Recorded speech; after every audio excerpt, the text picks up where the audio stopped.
అందరికి హాయ్ అండి.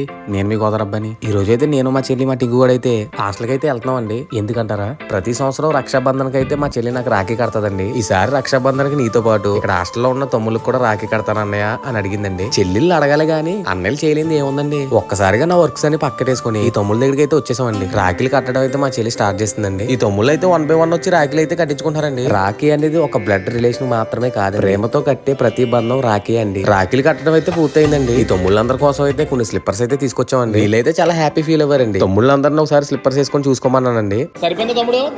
సరిపోయిందా? ఓకేనా తమ్ముడు? నీకు సరిపోయిందా?